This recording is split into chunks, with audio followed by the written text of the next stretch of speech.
সুভাষকে দেখেই কেমন যেন চমকে যাই। বুঝতে পারিনি কখন সুভাষ আমাদের পাশে এসে দাঁড়িয়েছে। কি বলবো বুঝতে পারি না। বুকের ভেতর আবার সেই উথালি পাথালি ঢেউ, বুকের ভেতর মাদল বাজে দ্রিম দ্রিম দ্রিম। শির দাঁড়ায় শির শিরানি, শিরায় শিরায় রক্তের অনাবশ্যক দৌড়ঝাঁপ। কিছু বলে উঠতে পারি না, কণ্ঠ রোধ হয়ে আসে। কেউ যেন শুষে নেয় আমার সমস্ত কথা, আমার সমস্ত শব্দ। গলা শুকিয়ে কাঠ। কোথাও কি বউ কথা কও ডেকে ওঠে? কোথাও কি শুনতে পাই কোকিলের কুহু কুহু তান? গঙ্গার বুকে আচমকা কি বান আসে? ঢেউয়ে উদ্বেল হয়ে ওঠে গঙ্গাবক্ষ। চমক ভাঙে সুভাষের কথায়। আমিও কিন্তু ব্যাঙবাজিতে কম যাই না। কথাটা বলেই সুভাষ কুড়িয়ে নেয় বেশ কয়েকটা চ্যাপ্টা মতো ঢিল, তারপর একটিকে ভাসিয়ে দেয় বাতাসে। প্রথম ঢিলটা প্রায় 5 বার ব্যাঙবাজি খেয়ে লাফাতে লাফাতে অনেকটা দূর গিয়ে ডুব দেয় জলে। তারপর আরও একটা, তারপর আরও একটা, পরপর 5টা ঢিল ছুঁড়ে দেয়। আমারও কেমন যেন একটা ভালো লেগে যায়। সূর্যের সোনালি আলোয় চিকচিক করা গঙ্গার জল, ভেসে যাওয়া মাছ ধরার ছোট ডিঙি, উড়ে যাওয়া বক আর ব্যাঙবাজির মধ্যে যেন হঠাৎ খুঁজে পাই ফরিদপুরে ফেলে আসা সেই ছোট্টবেলার স্মৃতি। কয়েকটা ঢিল কুড়িয়ে নিয়ে পরপর ভাসিয়ে দিই হাওয়ায়। পরপর ঢিলগুলো ব্যাঙবাজি খেতে খেতে অনেকটা দূর যায়। বহু দূরে দেখি সবুজের রেখা গোল হয়ে থাকা একটা বৃত্তের মতো ঘিরে রেখেছে পৃথিবীকে, যেখানে দিগন্তে আকাশ আর গঙ্গা মিলেমিশে একাকার। আমরা 4 জন মেয়েরা বাগানবাড়ির মোরাম বিছানো রাস্তাটা দিয়ে সোজা গঙ্গার ঘাটে এসেছিলাম। ব্যাঙবাজি করতে করতে খেয়াল করিনি বাকি 3 জন কথা বলতে বলতে একটু এগিয়ে গেছে। এবার কেমন যেন একটু অস্বস্তি লাগতে শুরু করে। এভাবে এর আগে একা কোনো অপরিচিত ছেলের সাথে কথা বলিনি। বলতে যে পারি সেটা ভাবতেও পারিনি। তখনকার দিনে কথা ভাবতেই পারতাম না। এবার আমি যাই, ওরা এগিয়ে গেছে। কেন ভালো লাগছে না এই গঙ্গার তীর, এই সুন্দর সকাল? কি বলবো বুঝে উঠতে পারি না। বলে ফেলি, লাগছে তো, কিন্তু একসাথে এসেছি, ওরা এগিয়ে গেছে, হয়তো কিছু ভাববে। আমি যাই। সুভাষ একটুখানি চুপ করে থাকে, কি যেন ভাবে, তারপর বলে, এই ওরা কি ভাববে ভাবতে ভাবতেই কেটে যায় আমাদের সমগ্র জীবন। সারাটা দিন ঘরের 4 দেওয়ালের মধ্যে বন্দী হয়ে থাকো, কারোর সাথে সেভাবে কথা বলারও সুযোগ পাও না। আর যখন বাড়ির বাইরে পা রেখেছ, এই মুহূর্তকে উপভোগ করো, সারা জীবনের স্মৃতি হয়ে থাকবে। বাইরের দিকে তাকিয়ে দেখো পৃথিবীটা কত সুন্দর। এখানে যে ভীষণভাবে বাঁচতে বড় স্বাদ হয়। কি বলবো বুঝতে পারি না। সুভাষের দিকে তাকিয়ে দেখি গিলে করা পাঞ্জাবির সাথে সাদা ধবধবে কোচনো ধুতি। পাঞ্জাবির বোতামের দুদিকে খুব সুন্দর জরির কাজ করা, সোনার বোতাম লাগানো, গলায় সোনার চেন। কালো মোটা ফ্রেমের চশমার ভেতরে লুকিয়ে থাকা চোখ দুটি বড় মায়াবী। দেখে মুগ্ধ হয়ে যাই। সুভাষ বলতে থাকে, এই যে সবাই মিলে আনন্দ করা, নিত্যদিনের পরিচিত গণ্ডির সীমানা ছাড়িয়ে একটি দিন অচেনাকে চেনার আনন্দে মেতে ওঠা, এগুলোই রয়ে যায় সারা জীবন। আমি কিছু বলতে পারি না। সুভাষী অনর্গল কথা বলতে থাকে, আমি শুনতে শুনতে হাঁটতে থাকি। গঙ্গার পাড় দিয়ে এই রাস্তাটা সোজা এগিয়ে গিয়ে একটা মোড় নিয়ে বাগানবাড়ির পেছনের দিকে চলে গিয়েছে। দুজনে পাশাপাশি হাঁটতে হাঁটতে কখন যে বাগানবাড়ির পেছনের দিকে চলে এসেছি খেয়াল করিনি। হঠাৎ সুভাষ পাঞ্জাবির পকেট থেকে একটা ছোট টাকার থলি বের করে আমার হাতে দিয়ে বলে, আমার টাকাটা দেওয়া হয়নি, বনভোজনে টাকাটা তোমার দাদাকে দিয়ে দিও। এরকম একটি কাণ্ডের জন্য আমি একেবারে প্রস্তুত ছিলাম না। বিস্ময়ে হতবাক হয়ে যাই। আপনার টাকায় আমি কি করব? আর আপনার টাকায় আমি বা কেন হাত দেব? আপনি নিজেই তো দিতে পারেন, আপনি নিজেই দিয়ে দেবেন। কথাটা বলে টাকার থলিটা ফেরত দিয়ে যাই। আমার সব কিছুই যে তোমার। কথাটা বলে সুভাষ আমার হাত দুটো ধরে বলে, বাকি কথা আমি তোমার দাদার সাথে বলে নেব। আমি কিংকর্তব্য বিমূঢ় হয়ে যাই। নিশ্চল পাথরের মতো আটকে যায় পা দুটো মাটির সাথে। চোখে সর্ষের ফুল দেখি। হঠাৎ কেমন যেন একটা ভয় গ্রাস করে ফেলে আমাকে। যদি কেউ দেখে ফেলে, কি লজ্জা! এ পোড়া মুখ আমি দেখাবো কি করে?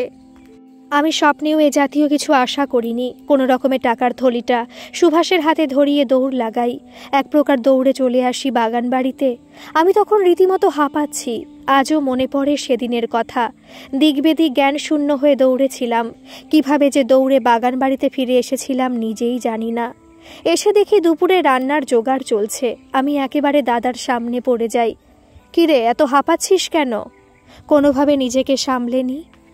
বাগান বাড়ি দেখতে দেখতে কখন গঙ্গার ঘাটের দিকে চলে গিয়েছিলাম খেয়াল করিনি। ফিরে দেখি কেউ নেই, খুব ভয় পেয়ে গিয়েছিলাম। দাদা হো হো করে হেসে ফেলে। তাই বল, তা আমায় বলবি তো একবার, আমি তোকে পুরো বাগান বাড়ি ঘুরে দেখিয়ে দিতাম। নে হাত লাগা, এবার দুপুরে রান্না করতে হবে। সে যাত্রায় কোনো মতে রক্ষা পাই। রান্নার কাজে হাত লাগাই সবাই মিলে, কিন্তু মন লাগাতে পারি না কাজে। এক ভালো লাগার সাথে অদ্ভুত একটা ভয় গ্রাস করে ফেলে আমাকে। এ আমি কি শুনলাম? এ কি হলো? কেন এমন হলো? এমনটা না হলেই বোধহয় ভালো হতো। বেশ তো ছিলাম, হঠাৎ কোথা থেকে এক কালবৈশাখী ঝড় এসে সব কিছু ওলট পালট করে দিল। সুভাষও ফিরে এসেছিল, আবার তাস খেলায় মেতে উঠল। আমার বারবার চোখ চলে যাচ্ছিল সুভাষের দিকে। দুপুরে খাওয়া দাওয়ার পর্ব শেষ হলো। আগে ছেলেদের খেতে দেওয়া হলো, পরিবেশনে আমি ছিলাম। আজও মনে পড়ে সুভাষের পাতে খাবার দেওয়ার সময় আমার হাত থরথর করে কাঁপছিল। কিছুতেই নিজেকে সংযত করতে পারছিলাম না, নিজেকে স্থির রাখতে পারছিলাম না। সুভাষও লক্ষ্য করেছিল আমায়। দুপুরের খাওয়া দাওয়ার পর হাতে কিছুটা সময় ছিল। আমরা মেয়েরা সবাই গোল হয়ে বসে গুলতানি করলাম কিছুক্ষণ। মাঝে অল্প সময় কিছুটা তাস খেলা হলো। দেখতে দেখতে বিকাল গড়িয়ে এলো। এবার ফিরে যাবার পালা। সে দৃষ্টি আমি আজও ভুলতে পারি না। ফেরার সময় চোখ চলে যায় সুভাষের দিকে। ঘুরে দেখি একটু দূরেই সুভাষ দাঁড়িয়ে, দুটি স্থির দৃষ্টি আমার ওপর নিবদ্ধ। চোখ সরিয়ে নি, বিষাদে মন ভরে যায়। ঘোড়ায় টানা গাড়িতে করে ফিরে এলাম বাড়ি। ভালো লাগার সাথে অদ্ভুত একটা বিষাদে মন ভরে গিয়েছিল। একটা কথা মনের মধ্যে সারাক্ষণ লাট্টুর মতো ঘুরপাক খাচ্ছে, আমার সব কিছু যে তোমার। ফিরে আসার সময় চুপচাপই ছিলাম, কোনো কথা বলতে ইচ্ছা করছিল না। একটা ঘোরের মধ্যে ছিলাম। দাদা জিজ্ঞেস করে, কিরে এত চুপচাপ হয়ে গেলি, কোনো কথা বলছিস না যে? না, এমনি। এমনি মানে? ভালো লাগেনি? না না, খুব ভালো লেগেছে। আবার কবে হবে এরকম তাই ভাবছি। এত আনন্দ এর আগে পাইনি তো। ও তাই বল, হবে হবে, সামনেই তো পুজো। পুজোর পর সবাই মিলে আবার একদিন আনন্দ করা যাবে। কথা বলতে বিশেষ ইচ্ছে করছিল না। সকালের ঘটনাগুলো মনের মধ্যে বাসা বেঁধে আছে। চুপ করে যাই। সন্ধে নাগাদ বাড়ি ফিরে আসি। হাতে খানিকটা সময়, করার কিছু ছিল না। মার কাছে এসে বসি উল আর কাটা নিয়ে। সামনে শীত আসছে। মা বসে বসে উল বুনছিল। আজকের দিনে খবরের কাগজ পড়ে বা টিভিতে নিউজ দেখে জানতে পারি শীত আসছে। কবে থেকে হেমন্তের বিদায়ে শীত আসবে বা উষ্ণতার পারদ কমতে শুরু করবে তার খোঁজ খবর পাই খবরের কাগজ বা টিভির দৌলতে। আর তখন জানতে পারতাম আমার মাকে দেখে। মার উল বোনা শুরু হলেই বুঝতাম এবার শীত আসছে, তার লোটা কম্বল নিয়ে। ঠিক শীত আসার মুখে মা আমাদের সবার জন্য সোয়েটার বানিয়ে রাখত। উপর থেকে লোহার ট্রাঙ্ক নামিয়ে কাঁথা কম্বলগুলো পাড়া হতো। মা কাঁথাগুলোর ওপর আবার নতুন কাপড় লাগিয়ে সেলাই করে তাকে একেবারে নতুন বানিয়ে দিত। তারপর লেপ আর কাঁথাগুলো রোদে শুকানো হতো। রোদে শুকিয়ে কাঁথা কম্বলগুলো বেশ ঝরঝরে হয়ে উঠত। কেমন একটা নতুন শীত শীত গন্ধ ঘুরে বেড়াতো ঘরের চারপাশে। আগে থেকে বাড়িতে চালের গুঁড়ি এনে রাখা হতো পিঠে পার্বণের জন্য। বুঝতাম শীত আসছে, আর তাকে অভ্যর্থনা জানানোর জন্য আমরা তৈরি হচ্ছি। পিঠের কথা মনে পড়তেই ছেলেবেলার দিনগুলো মনে পড়ে যায়। আহা, মা কি সুন্দর পিঠে করত! নানা রকম পিঠে, সেদ্ধ পিঠে, দুধ পিঠে, পাটিসাপটা, সরু চাকলি, রসবড়া, মালপো। এসব আমার মার কাছ থেকে শেখা। স্নান করে লাল পেরে একটা শাড়ি পরে মাথায় সিঁদুর দিয়ে পিঠে কোমর ছাপানো একরাশ চুল রোদে শুকোতে শুকোতে মা বসতেন পিঠে করতে। আমি পিঠেতে পুর ভরে দিতাম, আর পুর ভরতে ভরতে একটা দুটো চালান করে দিতাম মুখে। মন বড় উসখুস করতো কখন খাবো। দুধ পুলিয়া রসবড়া ছিল আমার খুব প্রিয়। একসাথে টপাটপ মুখে বেশ কয়েকটা রসবড়া ফেলে দিতাম। সেসব দিন কি আর ভোলা যায়? মা সোয়েটার বুনতে বুনতে জিজ্ঞেস করে, কিরে কেমন আনন্দ করলি? খুব ভালো। কি সুন্দর জায়গা, কি বিশাল বাগান বাড়ি, বড় বড় সব থাম। জানো মা, আমি এই প্রথম বাগান বাড়ি দেখলাম, এই প্রথম বজরা দেখলাম। মা হাসতে থাকে। মার কাছে বসে দাদার জন্য একটা সোয়েটার বুনতে থাকি। কিন্তু মনের মধ্যে সুভাষের কথাগুলো নানানভাবে ঘুরপাক খেতে থাকে। উল বোনায় ভুল হয়ে যায়। মা ধমক দিয়ে বলে, কি হলো রে আজ তোর? সোজা উল্টো ভুল করছিস আজ। নিজের ভুলে নিজেই লজ্জা পাই। সামলে নিয়ে বলি, আজ খুব ঘোরাঘুরি হয়েছে তো, ক্লান্ত লাগছে। থাক, আজ বাদ দে, তোর মন নেই আজ, একটু বিশ্রাম কর, কাল করিস। আমি রাত্রে মার কাছে শুতাম। সেই সময় আমরা তাড়াতাড়ি শুয়ে পড়তাম।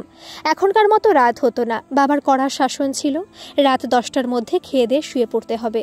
আমাদের বাড়ি ছিল খুব রক্ষণশীল পরিবার। আমাদের মানে মেয়েদের ঘরে জানলাগুলো ছিল ছোট ছোট আর একটু উঁচুতে, অনেকটা গবাক্ষের মতো, শুধু ঘরে আলো বাতাস আসার জন্য। 4 দেওয়ালে বন্দি জীবন, বাইরে জগৎ, এখানে অধরা। মাঝে মাঝে হাঁপিয়ে উঠতাম। আর এই ঠান্ডা বন্দি জীবনে সুভাষ এনে দিয়েছিল উষ্ণ প্রস্রবণ। বিছানায় মার কাছে শুয়ে আর কিছুতেই ঘুম আসতে চায় না। পাশ ফিরে দেখি মা দিব্যি ঘুমাচ্ছে। কলকাতা শহরে কিন্তু রাত 10টা মানে খুব একটা রাত নয়। আমাদের ফরিদপুর এই সময় গভীর ঘুমে আচ্ছন্ন থাকতো। একটি পাতা পড়লেও তার শব্দ শুনতে পেতাম। আর এই শহর কলকাতা এখনো প্রাণবন্ত। কান পাতলে সাইকেল আরোহী ঘন্টা শোনা যায়, গাড়ির আওয়াজ পাই।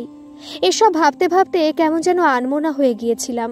ছিপছিপে চেহারার সুভাষ যেন সমস্ত হৃদয় অধিগ্রহণ করে রেখেছে। বারবার কথাটা মনে পড়ছে, আমার সব কিছুই যে তোমার। সুভাষ যখন আমার হাত দুটো ধরে বলেছিল, বাকি কথা আমি তোমার দাদার সাথে বলে নেব, তখন কেমন যেন বিহ্বল হয়ে গিয়েছিলাম। একটা শিহরণ খেলে গিয়েছিল আমার সমস্ত হৃদয়ে। প্রথম কোনো পুরুষের স্পর্শে হতচকিত হয়ে গিয়েছিলাম। সেই সাথে লজ্জায় মরমে মরে গিয়েছিলাম। আবার ভয়ও পেয়েছিলাম, যদি কেউ দেখে ফেলে। পরের দিন বিকালে সুভাষের অপেক্ষায় প্রহর গুনছিলাম। ঘর আর বারান্দা করছিলাম। একটির পর একটি মিনিট ঘন্টা কেটে যায়, সুভাষ আসে না। নিচে রান্নাঘরে অনেকটা সময় কাটানোর পর উপরে উঠে আসি। মনটা খারাপ হয়ে যায়। এরপর বেশ কয়েকটা দিন কেটে যায়, সুভাষের দেখা নেই। মনে নানান কুগাইতে থাকে, কি হলো আবার? কোনো আপদ বিপদ হলো না তো? আর একটিবার সুভাষকে দেখার জন্য ছটফট করতে থাকি। কোনো কিছুই ভালো লাগে না, কোনো কাজে মন লাগে না, আনমনা হয়ে যাই। আজ বলতে বাধা নেই, আমি সত্যি সুভাষকে ভালোবেসে ফেলেছিলাম। ভালোবাসা কাকে বলে সেই অর্থে সেদিন জানতাম না, কিন্তু আজ বুঝি। সেদিনের সেই আকুলি বিকুলি প্রাণ, অপেক্ষার প্রহর গোনা, প্রতিটি মুহূর্তে না পাওয়ার বিষণ্ণ বিষাদ, একটুখানি চোখে দেখার জন্য এক অদম্য অস্থিরতা, এ ভালোবাসা ছাড়া আর কি? আমি সত্যি সত্যি সুভাষকে ভালোবেসে ফেলেছিলাম। দিদার ডায়েরি পড়তে পড়তে হতবাক হয়ে গিয়েছিলাম। যেন এক পরিচিতাকে দেখছি অপরিচিতের অবগুণ্ঠনে। যে দিদাকে আমি জানি, এ যেন সে দিদা নয়, যেন অন্য কেউ, যেন অন্য কোনো রমণী। তাকে জানছি নতুন করে, মুগ্ধ হচ্ছি তার রূপে, রসে, গন্ধে। দাদু তখন বেঁচে নেই, আমিও খুব ছোট। মনে পড়ে দিদা মাঝে মাঝে আমাদের বাড়ি আসতো। আমাদের পরীক্ষার পর মা জোর করে নিয়ে আসতো দিদাকে। কিছুক্ষণ কাটিয়ে যেত দিদা আমাদের বাড়ি।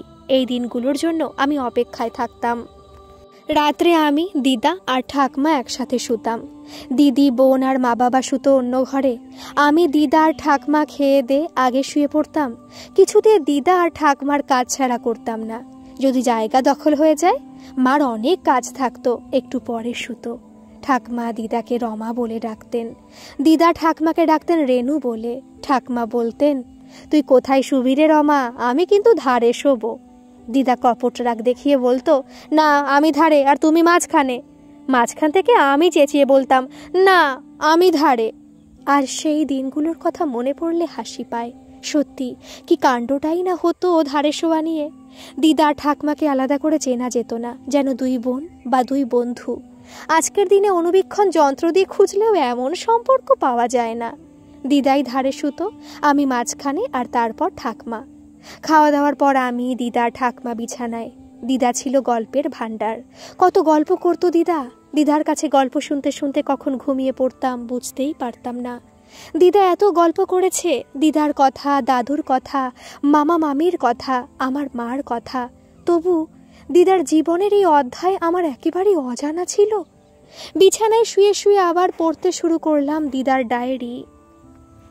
এদিকে সুভাষের কোনো খবর না পেয়ে মনটা বড় চঞ্চল হয়ে উঠছিল। মুখ ফুটে কাউকে জিজ্ঞেস করতে পারছি না। একবার ভেবেছিলাম দাদাকে জিজ্ঞেস করি, শেষমেশ লজ্জার মাথা খেয়ে আর জিজ্ঞেস করা হয়ে ওঠেনি। সেদিন ছিল রবিবার। দিনটা আজও আমার মনে আছে। আমরা সবাই গোল হয়ে দুপুরে খেতে বসেছি। তখন আমরা মাটিতে আসন পেতে গোল হয়ে খেতে বসতাম, আমি, 4 দাদা। আর বাবার খাওয়া হয়ে গেলে মা এঁটো কাটা পরিষ্কার করে সবার শেষে খেতে বসতো। মা খেতে দিতে দিতে যে কথাটা তুলল তার জন্য প্রস্তুত ছিলাম না। 4 মেয়ের তো বিয়ে হয়ে গেছে, বাকি নিয়তি, ওরও তো বয়স হচ্ছে, এবার তো পাত্র দেখতে হবে। আমি খেতে খেতে চমকে মুখ তুলে দেখলাম মাকে, একবার বাবার দিকে তাকিয়ে মাথা নামিয়ে নিলাম। বাবাকে বলতে শুনলাম, নিয়তিকে নিয়ে চিন্তা নেই, আমার নিয়তিকে তো এক দেখায় সবার পছন্দ হয়ে যাবে।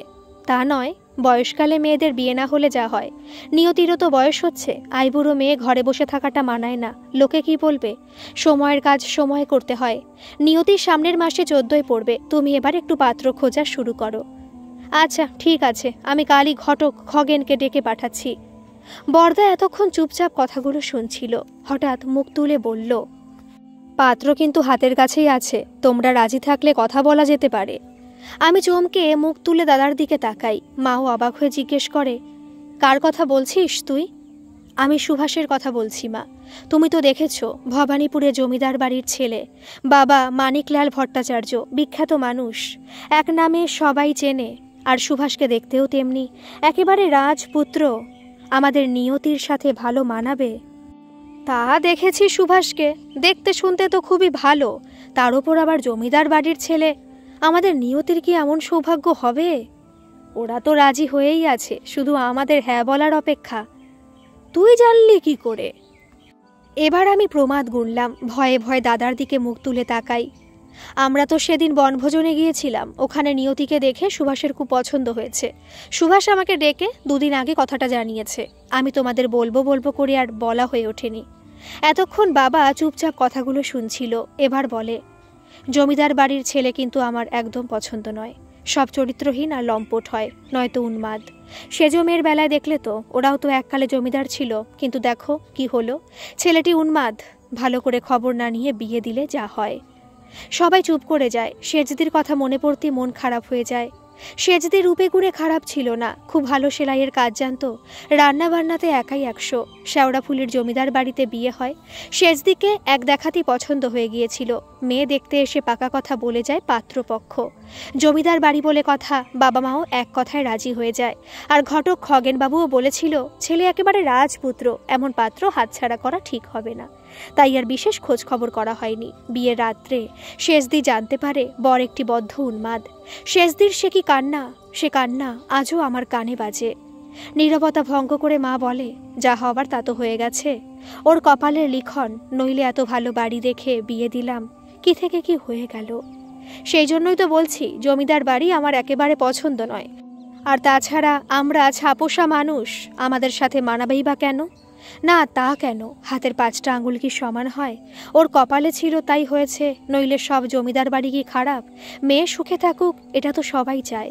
দাদা খেতে খেতে বলে, সুভাষের বাবা কিন্তু খুব বিখ্যাত মানুষ, নামকরা পরিবার। আর সুভাষকে তো আমি জানি, আমার বন্ধু, পাত্র হিসেবে কিন্তু খুবই ভালো। দাদা আমার চিবুকে একটা আলতো চিমটি কেটে বলে, আমাদের নিয়তিকে কিন্তু একবার দেখে সুভাষের পছন্দ হয়ে গেছে। লজ্জায় লাল হয়ে যাই আমি। যা, কি হচ্ছে কি? বাবাকে উদ্দেশ্য করে মাকে বলতে শুনি, তা একবার গিয়ে দেখে আসলেই তো হয়, কথা তো বলা যেতেই পারে, তারপর কপালে থাকলে হবে, নয়তো না। তারপর দাদাকে বলে, তা তুই একবার কথা বলে দেখ না বাবা, যদি তেমন হয় তাহলে তোর বাবা গিয়ে একবার কথা বলে আসবে, ছেলেকেও দেখে আসবে, আর আমাদের বাড়ি আসা নেমন্তন্ন করে আসবে। তারপর নয় ওরা সবাই এসে আমাদের নিয়তিকে দেখে যাবে, যদি কপালে থাকে হবে। সুভাষ তো নিজেই আমাকে কথাটা বলছে, তোমরা কবে যাবে ঠিক করো, আমি সুভাষকে জানিয়ে দেব, সেই মতো ও বাবা মাকে জানিয়ে রাখবে। তাহলে তো তাড়াতাড়ি যেতে হয়, শুভ কাজে দেরি করা ঠিক নয়। সামনের রবিবার গেলে কেমন হয়? তারপর ঠিক হয় সামনের রবিবার বাবা সুভাষদের বাড়ি গিয়ে কথা বলে আসবে, আর আমাদের বাড়ি ওদের আসতে নিমন্ত্রণ করে আসবে। দাদা কথাটা কালই সুভাষকে জানিয়ে দেবে। আমি চুপচাপ খেয়ে দে মার ঘরে চলে আসি। মার খেয়ে দে আসতে কিছুটা দেরি। সেদিনের পর সুভাষের আমাদের বাড়িতে না আসার কারণটা এবার বুঝতে পারলাম। একটা অদ্ভুত অনুভূতি আর ভালো লাগা মনকে আবিষ্ট করে রাখে। সেদিনের সুভাষের কথাটা বারবার মনে পড়ে। বাকি কথা আমি তোমার দাদার সাথে বলে নেব। স্বপ্নের মতো বনভোজনের প্রত্যেকটি ঘটনা মনের মধ্যে মদিরার নেশার মতো ঘুরপাক খেতে থাকে, ছায়াছবির দৃশ্যের মতো ভেসে ওঠে। সুভাষের মুখ, কালো ফ্রেমের চশমার পেছনে স্থির নিবদ্ধ দুটি গভীর চোখ, এক মাথা কোকড়ানো অবিন্যস্ত চুল, চায়ের কাপ দিতে গিয়ে প্রথম স্পর্শে শিহরণ, সব কিছু এক বাঁধনহারা আলগা খাতার পাতার মতো একের পর এক বেরিয়ে আসতে থাকে। সেই প্রথম ভালোবাসার স্বাদ পেয়েছিলাম, সেই প্রথম একটা অনুভূতি আমাকে ভাসিয়ে নিয়ে গিয়েছিল, সেই প্রথম একটি সপ্তাহ একটা ঘোরের মধ্যে কেটেছিল। কিভাবে যে একটি সপ্তাহ কেটে গেল বুঝতে পারিনি। অবশেষে বহু প্রতীক্ষার পর এলো সেই দিন, রবিবার। আজ বাবা সুভাষদের বাড়ি যাবে প্রাথমিক কথা বলতে। কাল সারা রাত ঘুমাতে পারিনি। একটা অজানা ভয়, আশঙ্কা আর অদ্ভুত একটা ভালো লাগায় মন আবিষ্ট ছিল। মা পাশে নিশ্চিন্ত নিদ্রায়, আর আমার বিনিদ্র রজনী। নানান কথা ভাবতে ভাবতে কখন যেন নিজের মধ্যেই হারিয়ে গিয়েছিলাম। ঘুম আর আসে না। শেষ রাতের দিকে ঘুম এলো। হঠাৎ একটা বিতিকিচ্ছিরি স্বপ্ন দেখে ধড়ফড় করে বিছানায় উঠে বসলাম। ভালো করে চোখ কচলে দেখি সকাল হয়ে গেছে। জানলার ফাঁক দিয়ে সোনা ঝরানো রোদ ঝরে এলিয়ে পড়েছে ঘরের মেঝেতে, বিছানার চাদরে।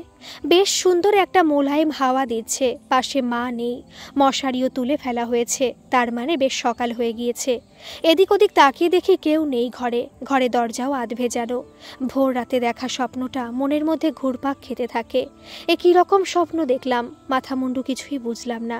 ঘুমের মধ্যে স্বপ্নে দেখলাম আমাকে খুব সুন্দর করে সাজানো হয়েছে, মাথায় একটা মুকুট, একটা ভারী মতো জমকালো লাল বেনারসি পরে আছি। হেলতে দুলতে পারছি না, কাহিল অবস্থা। বেনারসিটা আমার মাথার ওপর ঘোমটার মতো করে তোলা, কপালে চন্দন, দরদর করে ঘামছি, একেবারে জবুথবু অবস্থা।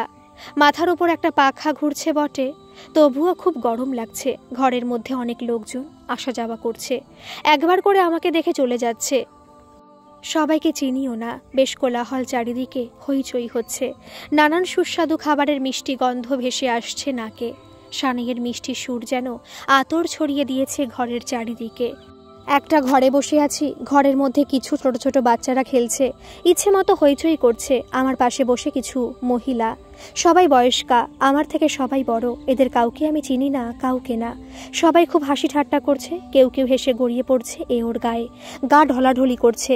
একজনকে দেখলাম একটু বয়স্কা, এক মুখ পান খেয়ে ঠোঁট রাঙিয়ে হেসে হেসে কথা বলছে, আর চোখে আমার দিকে তাকাচ্ছে। তারপর হঠাৎ আমার চিবুকে আলতো একটা টোকা মেরে বলে, কি গো নতুন বউ, মা সব শিখিয়ে পড়িয়ে দিয়েছে তো? তার কথা শুনে হেসে গড়িয়ে পড়ে বাকি মহিলারা। আমি লজ্জায় লাল হয়ে মুখ নামিয়ে নিই। কোনো কথা বলতে পারছি না, কিছুটা বিরক্তি লাগে। মুখে জোর করে হাসি ধরে রাখার চেষ্টা করি। একজনকে হাসতে হাসতে ফোড়ন কাটতে শুনি, তার হবে না, আজকালকার মেয়ে সব জানে, আমাদের বেলায় কিন্তু এসব ছিল না বাপু। তা যা বলেছ সই, চোখ ফুটতে না ফুটতে বিয়ের পিড়িতে। বিয়ে কাকে বলে তাই বুঝতাম না, কি করতে হবে কিছুই জানতুম না, ধরে বেঁধে বিয়ের পিড়িতে বসিয়ে দিল। সাথে সাথে একজন হাসতে হাসতে গড়িয়ে পড়ে, সে কি লো সই, তুমি কিছুই জানতে না? না জেনে এত ছানাপোনা হলো কি করে লো সই? আবার এক দমক হাসির পালা, হাসতে হাসতে ওর গায়ে ঢলে পড়ে। আমার আর কিছু ভালো লাগছিল না, এবার বেশ বিরক্তি লাগছিল। কি সব কথাবার্তার ছিঁড়ি দেখো। এভাবেই কাটলো কিছুক্ষণ। তারপর একজন বলল, নে, অনেক রাত হয়ে গেছে, এবার ওদের শুতে দে। যে বয়স্কা মহিলা আমার গালে আলতো টোকা মেরে বলেছিল, কি গো নতুন বউ, মা সব শিখিয়ে পড়িয়ে দিয়েছে তো? সে আমার হাত ধরে নিয়ে এলো একটা ঘরে, একটা বেশ বড়সড় একটা ঘর। ঘরের মাঝখানে একটা ঝাড়বাতি ঝুলছে, কাচের ভেতর দিয়ে আলো যেন ঠিকরে পড়ছে চারিদিকে। তাকিয়ে দেখি ঘরটা খুব সুন্দর করে সাজানো। ডান দিকের ধার ঘেঁষে একটি সুবিশাল পালঙ্ক, বিছানার ওপর নতুন ধবধবে সাদা চাদর পাতা, হরেক রকম ফুল ছড়ানো চাদরের ওপর, অথচ একটা ফুলও আমি চিনতে পারছি না। পালঙ্কের চারিদিকে ফুলের স্তবক আর ঝাড় নেমে এসেছে, হাওয়ায় দুলছে ফুলের ঝাড়গুলো। একটা খুব সুন্দর কাচের দেওয়াল আলমারি, তাতে রকমারি ঘর সাজানো জিনিস, মাটির পুতুল, এইসব। দেওয়াল আলমারির কাচের ওপর নানান কারুকাজ করা। পাশেই একটি কাঠের সুবিশাল আলমারি, সেটিকেও খুব সুন্দর করে ফুল দিয়ে সাজানো হয়েছে। আলমারির ওপর থেকে নেমে এসেছে ফুলের ঝাড়, সারা ঘর ফুলের গন্ধে ম করছে। আমি কিছুই বুঝতে পারছি না, আমাকে এখানে কেন নিয়ে এলো? এটা তো আমার ঘর নয়। আমাকে ঘরের মধ্যে ঢুকিয়ে দিয়ে আমার চিবুকে আলতো চিমটি কেটে উনি বলেন, এবার চলি গো নতুন বউ, সব কিছু সামলে কিন্তু। হাসতে হাসতে সবাই চলে যায়। ভেজিয়ে দেয় দরজা। আমি অবাক হয়ে ঘরটাকে দেখছি। দেরাজ আলমারির সামনে এসে দাঁড়ালাম। হরেক রকম খেলনা আর মাটির পুতুল দিয়ে সাজিয়ে রাখা। একটা পুতুল খুব পছন্দ হলো। দেরাজ আলমারিটা খুলতে গিয়ে দেখি তালা বন্ধ। খুব গরম লাগছে, মাথা থেকে ঘোমটা খুলে ফেলি। ড্রেসিং টেবিলের সামনে এসে দাঁড়াই। আয়নার সামনে দাঁড়িয়ে মাথার মুকুটটা খুলে ড্রেসিং টেবিলের ওপর রেখে নিজের মুখটা দেখি। বেশ ভালোই লাগছে আমাকে, কি সুন্দর করে সাজিয়েছে। কিন্তু কে সাজালো আমাকে, আর সাজালোই বা কখন, ঠিক মনে করতে পারছি না। নিজেকে আরেকটু ঘুরিয়ে ফিরিয়ে দেখি। ইস, কি ভীষণ ঘেমে গেছি, মুখটা ঘামে জবজব করছে। কাপড় দিয়ে মুখটা মুছতে যাব, হঠাৎ দরজা খোলার শব্দে চমকে ফিরে তাকাই। এ কি, কে ইনি? একজন মোটা সোটা মধ্যবয়সী পুরুষ দরজা খুলে ভেতরে ঢুকছে। একে তো আমি চিনি না, ভুল করে ঢুকে পড়লো নাকি? না তো। দরজাটা ভেজিয়ে দিয়ে দরজা ছিটকেনি লাগিয়ে আমার দিকে ফিরে তাকাই। কে ইনি? চিৎকার করে উঠি, মা মা মা। আর তারপরই ঘুমটা ভেঙে যায়। ধরফর করে বিছানায় উঠে বসি। এরকম একটা স্বপ্ন কেন দেখলাম? এর মানে কি? বিছানায় বসে অনেকক্ষণ স্বপ্নটা মাথার মধ্যে ঘুরপাক খেতে থাকে। চমক ভাঙে এবার মার গলার আওয়াজে। কিরে, এত বেলা হয়ে গেল, কাল রাতে ঘুমাসনি নাকি? নে, হাত মুখ ধুয়ে নে, কিছু খেয়ে নিবি, চল। হাত মুখ ধুয়ে জলখাবার খেতে আসি। দুপুরে খাওয়া দাওয়ার পর একটু বিশ্রাম নিয়ে বাবা বেরোন। যাবার সময় বলে যান, তাড়াতাড়ি ফিরে আসবো। মাকে বলতে শুনি, তাড়াহুড়ো করার দরকার নেই, ধীরে সুস্থে এসো। আর সব খবর নিয়ে এসো। সামনের সপ্তাহে আমাদের বাড়ি আসার কথা বলতে ভুলো না যেন। বাবা চলে যান। নিষ্পলক চোখে বাবার চলে যাওয়ার পথের দিকে তাকিয়ে থাকি। অজানা আশঙ্কায় বুকটা ভয়ে দুরু দুরু করে কেঁপে ওঠে। সারাটাক্ষণ বাবার ফিরে আসার অপেক্ষায় থাকি। অনেকটা সময় কেটে যায়। কাল সারাটা রাত ঘুম হয়নি। ভোর রাতের দিকে ঘুম এসেছিল। অপেক্ষার ক্লান্তিতে চোখে ঘুম জড়িয়ে আসে। আজকের পর্ব এই পর্যন্তই থাক। পরবর্তী পর্ব কাল দুপুর 2টোয় আমি অন্তিম পর্বই দুপুর 2টোয় দিয়ে দেব। গল্পটি কেমন লাগছে অবশ্যই কিন্তু কমেন্ট করে জানাবেন। আর ভালো লাগলে একটা সাবস্ক্রাইব করে আমার পাশে থাকবেন। ধন্যবাদ।